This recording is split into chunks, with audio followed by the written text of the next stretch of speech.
নানা জায়গা ঘুরে অবশেষে বাংলাদেশে পালাতে না পেরে ক্যানিং এর মাতচোর সে এনআইএ এর হাতে ধরা পড়ে গেল কামালগাজীর মোড়ে। না ওই চিংড়িহাট।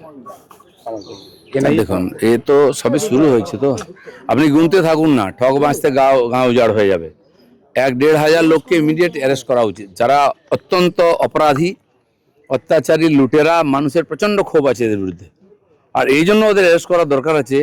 না হলে কোনো অঘটন ঘটে যায়, মানুষ যেভাবে অ্যাটাক করছে, রাস্তায় ঘিরছে, ধরছে, মারছে, পিটছে, যদি কোনো অঘটন ঘটে যায় সেন ওদের জীবনের স্বার্থে ওদেরকে অ্যারেস্ট করে জেলে রাখা উচিত। বাকি কোর্টে তার মামলা চলবে, প্রমাণ হলে দোষী সে তারা সাজা পাবে, কিন্তু ইমিডিয়েট পুলিশের এদেরকে অ্যারেস্ট করা উচিত। মানুষের ক্ষোভ খুব বাড়ছে, যাদের নিয়ে এত অত্যাচার, যাদের নিয়ে এত অভিযোগ, সেই লোকগুলোকে কাস্টডিতে রাখা উচিত।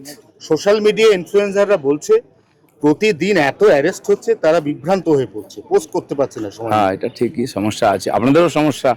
কোথায় কোথায় খবর দেখাবেন? খবর টিভি খুললেই দেখি চোরদের মুখ দেখতে, আমি তো ভয় টিভি খুলি না। আপনারা এত সুন্দর নিউজ দেখাচ্ছেন, কিন্তু আমরা দেখতে চাইছি না বা পাচ্ছি না, কারণ এই ধরনের লোকেদের বিরুদ্ধে একদিন কমপ্লেন করে এসেছি। তাদেরকে অনেকে চিনত না, তাদের মুখ দেখতে পাচ্ছে। সংবাদ মাধ্যমে যদি এই চোরদের মুখ ভরে যায় সকাল থেকে রাত অবধি, আমাদের পক্ষেও খুব মুশকিল। যারা সংবাদ দেখা, অনেকের একটা নেশা আছে, সারাদিন বিভিন্ন চ্যানেল ঘুরিয়ে ঘুরে দেখেন, তারাও বোর হয়ে যাচ্ছেন। অভিষেক ব্যানার্জি ডানা ছাটা হলো। অভিষেক ব্যানার্জিকে সঙ্গে আগলে রাখতে গিয়ে মমতা বন্দ্যোপাধ্যায়ের দল উঠে যাব করছে। এই অবস্থায় দোলা সেন এবং তার সঙ্গে সায়নী ঘোষ, তাদেরকে সহকারীর দায়িত্ব দেওয়া হলো অভিষেকের সঙ্গে। দেখুন, যেটা সম্ভাবনা সবাই বলেছিলেন যে টিপু মানে অখিলেশ বাবু যেটা করেছিলেন সমাজবাদী পার্টি নিয়ে, বাপকেই সরিয়ে দিয়ে দখল করে নিলেন, সবাই ভেবেছিল পশ্চিমবাংলায় সেই ধরনের একটা সিন হবে, কিন্তু মহারাষ্ট্রের সিন দেখতে পেলাম, উত্তরপ্রদেশের সিন হলো না। যা দেখলাম ওদের পার্টিদের কথা শুনে মনে হচ্ছে যে ক্ষোভটা ছোটবাবুর উপরে বেশি। যাই হোক, সবাই এখন অস্তিত্বের সংকটে ভুগছেন, মাথায় ছাতা চাই, কারণ একদিন অনাথ হয়ে যারা রাজনীতি করেছেন, কোথাও কোনো সকালবেলা প্রসাদ চড়াতে হয়, কাউকে ফুল চড়াতে হয়, কাকে চড়াবেন বুঝতে পারছেন না, খুবই সংকটের মধ্যে টিএমসির নেতারা। কিন্তু এটা জেনে রাখুন, মন্দিরই ভেঙে গেছে তো ভগবান কোথায় থাকবেন। ফিরহাদ হাকিম শেষবারের মতো পুরসভা থেকে বেরিয়ে গেলেন নিজের চেয়ারকে প্রণাম করে। নেতাজি সুভাষচন্দ্র চিত্তরঞ্জন দাস যে চেয়ার অলঙ্কৃত করতেন তাতে বসার আমার কোনো অধিকার নেই, এটা উনি যাওয়ার আগে উপলব্ধি করলেন। এতদিন কি উনি মাটিতে বসতেন, নাকি ভরতের মতো খড়ম রেখে পুজো করতেন? ড্রামাটা দিদির কাছে শিখেছেন, তো কিছু না বলে চুপচাপ থাকুন। আপনাদেরকে লোকে 15 বছর দেখেছে, সমস্ত কিছু লোকের মনে আছে। কি কি ডায়লগ দিয়েছেন, সেই ইঞ্চি সাইজ থেকে ফুট সাইজের নেতা, তাদের ভাষা, তাদের ভিডিও দেখে নিন আপনি, কি অহংকার, মানুষকে, আইনকে ডোন্ট কেয়ার করে একদিন করেছেন। তো যারা ওখানে সকালবেলা হত্যা দিতেন ওই বাড়িতে, আজকে উল্টো মুখে উল্টো কথা বলছেন। আজ ধরে নিন রেজাল্টটা 21-এর মতো না হলেও যদি 1500 সিট পেয়ে টিএমসি সরকারে আসতো, তাহলে কি এই লোকেদের এই কথা শুনতাম আমরা, নাকি এই পদত্যাগের প্রতিযোগিতা হতো? তো আজকে যারা একদিন ভোগ করেছেন, সুবিধা নিচ্ছেন, এই সমস্ত অপরাধের এরাও ভাগী। একা মমতা ব্যানার্জি অপরাধ করেছেন, অভিষেক ব্যানার্জি অপরাধ করেছেন নয়, অপরাধ তো এরাই করেছে। এদের হাতে রক্ত লেগে আছে, এদের হাতে পাপ লেগে আছে। সবাইকে একই দৃষ্টিতে দেখতে হবে। অন্যায় যে করে আর অন্যায় যে সহে যেমন না, সেরকম অন্যায় যে দেখে আর অন্যায় যে করে, দুটোই সমান দোষী, সবাইকে সমান সাজা দেওয়া উচিত। কলকাতা পুরসভায় কি প্রশাসক বসতে চলেছে এবার? এখন কি হবে বলা যাচ্ছে না। খালি কলকাতা নয়, পশ্চিমবাংলার এই 135-40টা পুরসভা কর্পোরেশন আছে।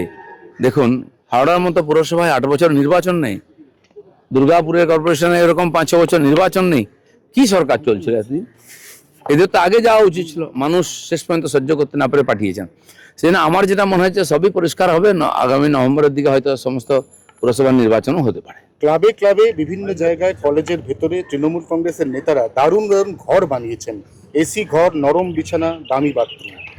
আপনাকে আমি তথ্য দিই, হসপিটালের মধ্যে শাড়ির দোকান তৈরি হয়েছে, তারপরে ওখানে স্পা তৈরি হয়েছে।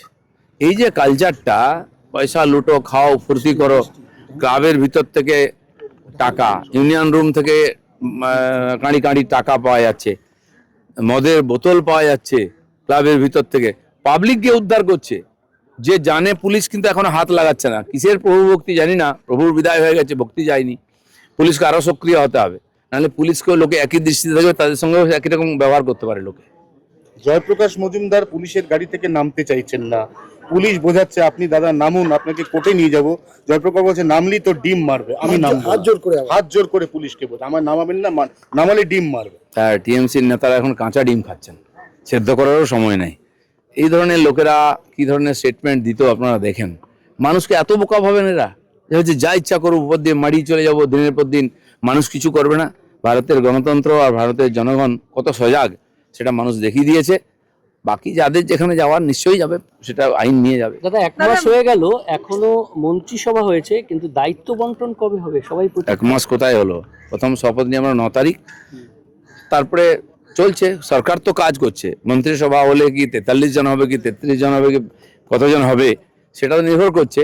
তো মন্ত্রিসভার যে ক্যাবিনেট তারা ডিসিশন নিচ্ছেন, যে কাজগুলো পেন্ডিং ছিল সেগুলো সরকার ডিসিশন নিচ্ছে, পাস হয়ে যাচ্ছে, কাজ শুরু হয়ে যাচ্ছে। এই মাস থেকে যত পেন্ডিং কাজ, কেন্দ্র সরকারের যত প্রকল্পের কাজ সব শুরু হয়ে যাচ্ছে। কাল পরশু আজকে দিল্লিতে বৈঠক হবে, আমরা এখান থেকে ভিসিতে থাকবো, এবং কাল থেকে যে জিরামজি, বর্তমান নারেগা হবে এই মাসে, পরের মাস থেকে জিরামজি শুরু হয়ে যাবে। সড়ক যোজনার টাকা এসে যাচ্ছে, কাজ শুরু হয়ে যাবে। আবাস যোজনা, শৌচালয়, সব কাজ শুরু হবে একসঙ্গে। তো এটা শুরু হয়ে গেলে তখন মন্ত্রীদের দায়িত্ব দেবে, তারা আবার আস্তে আস্তে সমস্ত দায়িত্ব বুঝে নেবেন। চলছে কাজ, অ্যাডমিনিস্ট্রেশনের লোকেরা কাজ করেন, যারা দিন কিছু করতেন না উল্টো করতেন, তারাই কাজ করছেন, মন্ত্রী তো দেখাশোনা করবেন। জয়ের পরে বাংলাকে আপন করে নিয়েছেন নরেন্দ্র মোদী। তিনি যোগা দিবসে কলকাতায় আসছেন, তিনি দুর্গাপুজোয় 3 দিন কলকাতায় থাকবেন।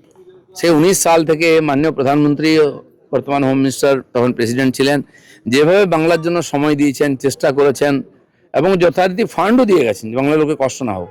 কিন্তু চোরেরা এখানে দাপিয়ে বেড়ে কিছু রেস্ট্রিকশন করেছেন, সেজন্য এই বাংলা ভারতের সঙ্গে তাল মিলেও শুধু নয়, ভারতকে নেতৃত্ব দেবে সেরকম বাংলা তৈরি করতে চাই, আর মাননীয় মোদীজির নেতৃত্বেই হবে। সেই জন্য বারবার উনি আসছেন, প্রতিনিয়ত চিফ মিনিস্টারকে ডেকে ওখানে বৈঠক হচ্ছে, নতুন নতুন সিদ্ধান্ত আমরা নিচ্ছি।